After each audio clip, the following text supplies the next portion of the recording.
Well,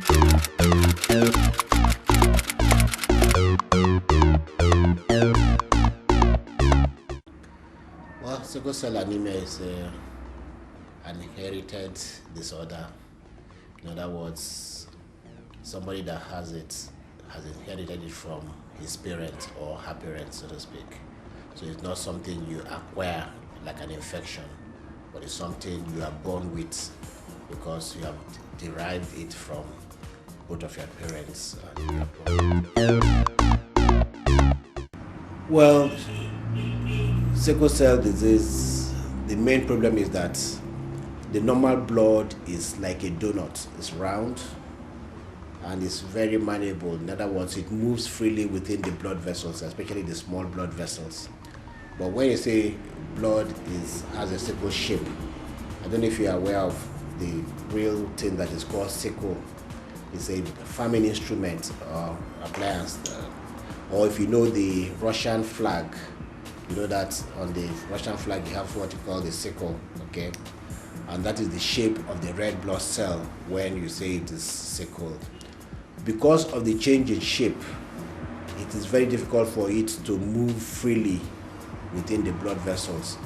And just of note, the red blood cell as we know it has hemoglobin in it. And hemoglobin simply means that part of the blood that carries oxygen from one part to the other, especially from the lungs to other parts. And so when this red blood cell is unable to move freely within the blood vessel, it clogs or obstructs the blood supply to the distal part of the organ that it is supplying. And when that happens, the consequence is that there's lack of oxygen supply to the area beyond the blockage, and so you begin to have pain, okay?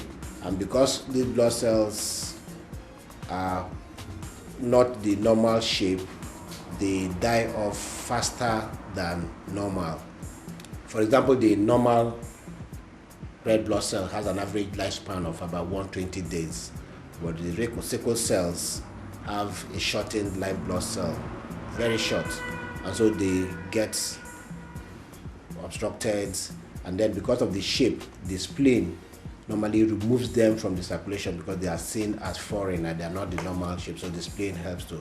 So the fact that they are easily lysed and the fact that the spleen removes them from the circulation, the person becomes anemic, that is shortness of blood.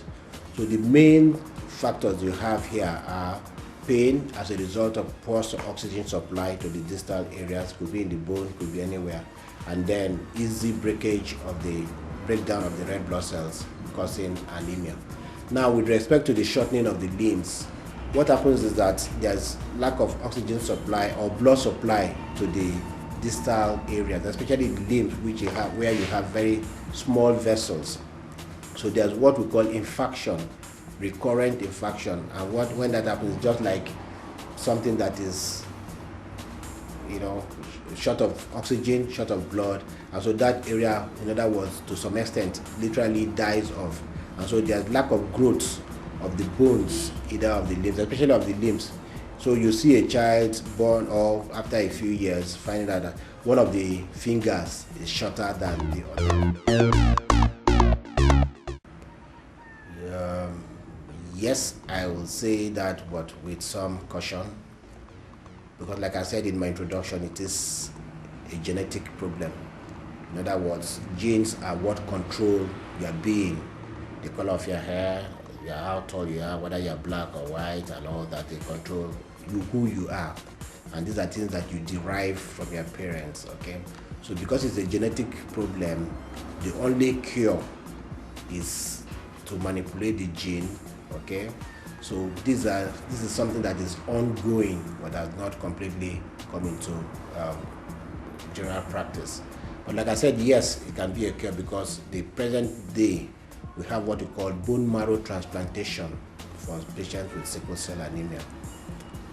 Simply put, bone marrow transplantation is that we are taking the marrow from a donor who can be a relation or anybody, but the person either has the trait or does not have the sickle cell, and then you kind of remove all the blood and the marrow in the patient who is the sickler, and transfer the blood or the marrow from the donor to the patients. And if you do that, and if it takes, the person who is the sickler now begins to produce the blood of the person from whom he has received the marrow. In other words, he's now cured of the sickle cell. So that is ongoing. A lot of people have had it, and so it is something that is possible.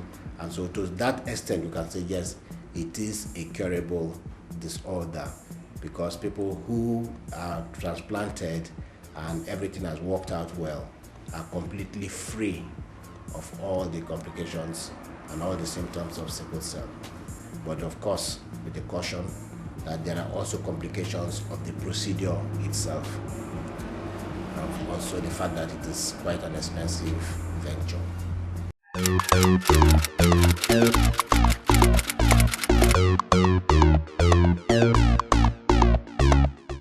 Very well so. Like I said, because productive life is that you go to your work, you go to your school, you marry, you live life, and there are so many sicklers or people with sickle cell disease who are living very productive life. They're going to school, they're getting married, they are working, and they're doing anything that anybody does. But like any other person, there's no yardstick to judge who will be and who will not, because to the so-called normal person, we're all also not the same. There are people who are in quote normal, but are incapacitated for one reason or the other. And so also it is for people who have sickle cell. So there are those who have very serious crisis or very serious disease. In other words, they have to be in and out of hospital. And there are those who have a very normal life. For example, I said there are people who have a very high level of hemoglobin F. For such people, they almost live normal and pain-free problems. So they live very productive life and they enjoy life like any other person.